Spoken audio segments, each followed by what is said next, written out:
নমস্কার, আপনারা দেখছেন ওঙ্কার বাংলা, সঙ্গে রয়েছে আমি কোয়েল। নজর রাখবো কিছু গুরুত্বপূর্ণ খবরে। মালদার মানিকচকের ভুটনির বাঁধ ভেঙে অবস্থার অবনতি মালদায়। বাঁধ পরিদর্শনে গিয়েছিলেন এসডিও সদর পঙ্কজ টামাং।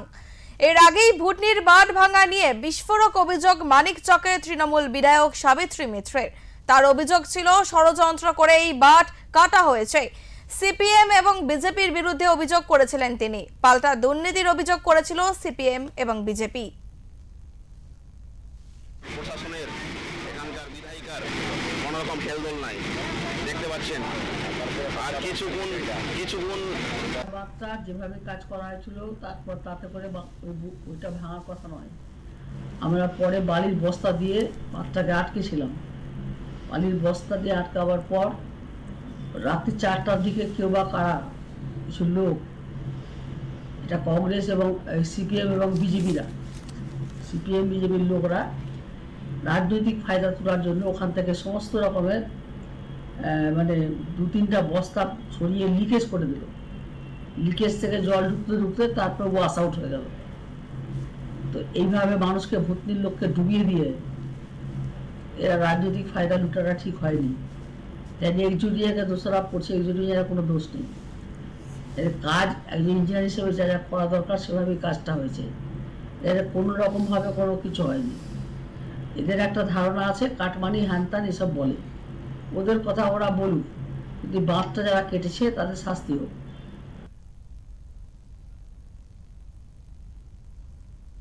সকালে সেই দক্ষিণ চণ্ডীপুরের কালভার্ট, যেটা গতবার কাটা বাঁধ নামে পরিচিত, এবং উল্টো দিকে হচ্ছে হীরানন্দপুরে গঙ্গা নদী।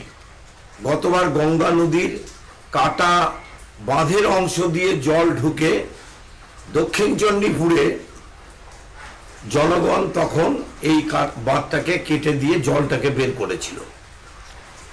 কিন্তু সরকার থেকে, তৃণমূল সরকারের থেকে যে বাঁধটা কালভার্ট দিয়ে তৈরি করা হলো, কাটা বাঁধটা দক্ষিণ চণ্ডীপুরে, সেটা আজকে ভেঙে গেল। হু করে জল ঢুকছে, কোনো সুযোগ নাই। ভুতনির মানুষের 1.5 লক্ষ মানুষকে আবার বন্যায় ডুবালো মানিকচকের বিধায়ক সাবিত্রী মিত্র।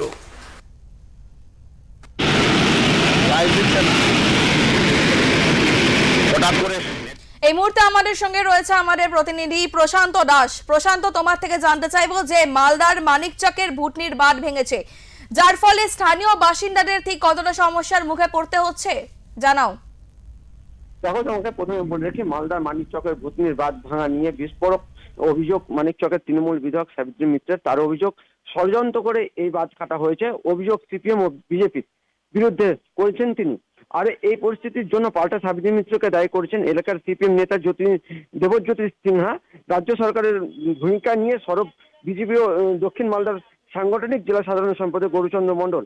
বাঁধ ভেঙে যাওয়ায় কুলহার নদীর জলে বিস্তীর্ণ এলাকায় প্লাবিত হওয়ার আশঙ্কা।